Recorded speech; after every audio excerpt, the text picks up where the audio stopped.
So here's something that I consider to be a lost fundamental in golf, something that all great players do and all amateurs struggle with. All the amateurs that I'm running into on a daily basis, they do not have this piece in their golf swing. It's a foundational anchor point that sets our swing on the same plane time and time again.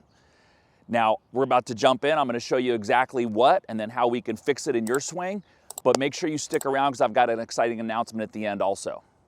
So let's begin with what to do, right? We've got three number ones, right? Current number one in the middle, Tiger and Dustin, right? Really don't need an announcement of who they are. So that hidden fundamental, right, the things that all greats do is they keep their pelvis rotating freely on that anchor point, on that line, the entire golf swing. So you notice they're either on or even a little bit deeper, right? That's something that just your average golfer is really struggling with, that we don't see the greats struggling with. Okay, so older generations, we've got Vijay Singh, Palmer, and Hogan, and you'll see the same thing, the freedom of movement in the lower body as they continue to pivot on that same anchor point the entire swing. I really believe that is a lost fundamental. It's something that's plaguing so many golfers, and you'll see just what I'm talking about here.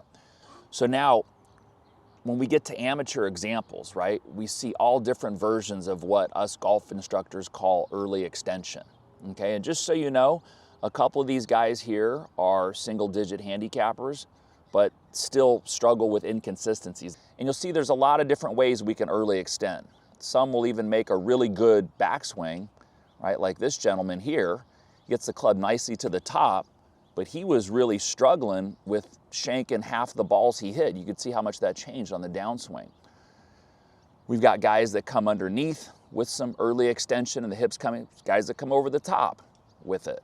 So that comes in many shapes and sizes. This gentleman hit the ball 285 yards when he made good contact with his driver, but then he would shank his next wedge shot.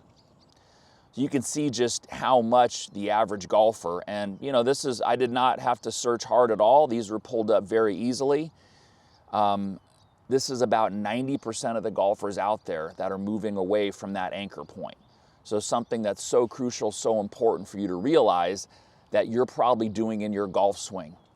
So many different variations of the same thing, and it's one of the most fundamental things that I see in good players and bad players, right? We often think the fundamentals are grip, posture, setup.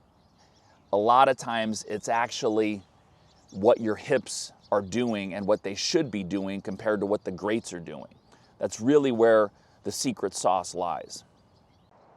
So you can see by watching those videos, if we don't have a consistent anchor point, something to pivot our spine angle around, how are we ever gonna have a consistent swing? And in order to have a consistent swing, I've got obviously a large prop here, right? It's basically a large wheel. You're gonna see the effects of what happens when you change that anchor point. But this is a great way. Once I saw the swing as a wheel, it really helped change how I viewed how to move and pivot your body correctly, both back and through. Okay, so from down the line, right, I started address and I just bow forward slightly. Now my rear is up against that anchor point. I'm gonna move my lower body. Okay, my lower body is very active here in getting this wheel to move on plane back and through. I'm not just standing there using my upper body. I'm actually very actively pushing the ground with my feet. That's actually what's getting the wheel to turn and move back on plane. My ankles are braking, right? My ankles are rolling. My pressure is moving into my right leg. I can pick up my left foot, and then it switches to the lead side. So checking it out from face on, you'll notice that the center of my golf swing is about this bottom button, right? That's the hub of the wheel. Okay, so from there, I'm not gonna compromise that by moving around like this. That's gonna stay dead still the entire time, which is one of the big lost fundamentals in golf, is keeping your head relatively still throughout the golf swing. So you can see that wheel works on a perfect plane because my lower body and my upper body are on the same page. I'm actually starting the golf swing by rolling my ankles, moving my pressure to my right side, having my lead shoulder drop down so I can hit a ball and keep this wheel pointed at the ground. And then I reverse that coming through. So a lot of you out there, you first change this anchor point by trying to turn back, or possibly your head is moving off the ball. There's so many different ways that can happen. The most common one is on the downswing. People pushing off this wall this way, you see what it does to the wheel. You could even come a little over the top, you're too steep, and then last minute, we bend the wheel that way. The key is to be able to remember that that anchor point has to stay fixed, right? The pole on my rear side and my feet are driving the motion from the ground up. That is really important in having an on-plane swing the entire time, back and through. So that wheel analogy helped me, so I thought I would take a little time and build that. I hope you guys like that analogy. I just released a great learning series called Stay Down.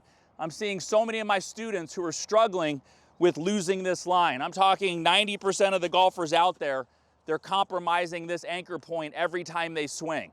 So how can we be inconsistent? How can that club stay on a great plane? It's not going to. And then what happens, they're thinking the problem is their hands, their arms, their head, their shoulders. It actually starts down below with your feet, knees, and hips. You have to train that to move correctly, not just to stay anchored, but it actually makes you actively push and use the ground better. So it's almost like the rich get richer. You move your body on a better plane like the wheel, and then you move it more powerfully with your lower half. So if you're interested, for a limited time, it's 30% off. It's down below. People have really been liking it already. We've got some great testimonials. People that have had bad habits for a long time really get rid of some bad stuff and shoot some better scores. This has been helping my students so much. It's something that people aren't totally looking at. I think we're missing that as golf instructors out there teaching today. If the middle is not right, all this stuff out here is not going to be right either. So give it a look. For now, I'll see you next video. If you have any questions or comments about Stay Down and what it entails, leave those down below. I hope you like the wheel analogy. I know it's not the best wheel, but it was the best that I could do at Home Depot. We'll see you next week.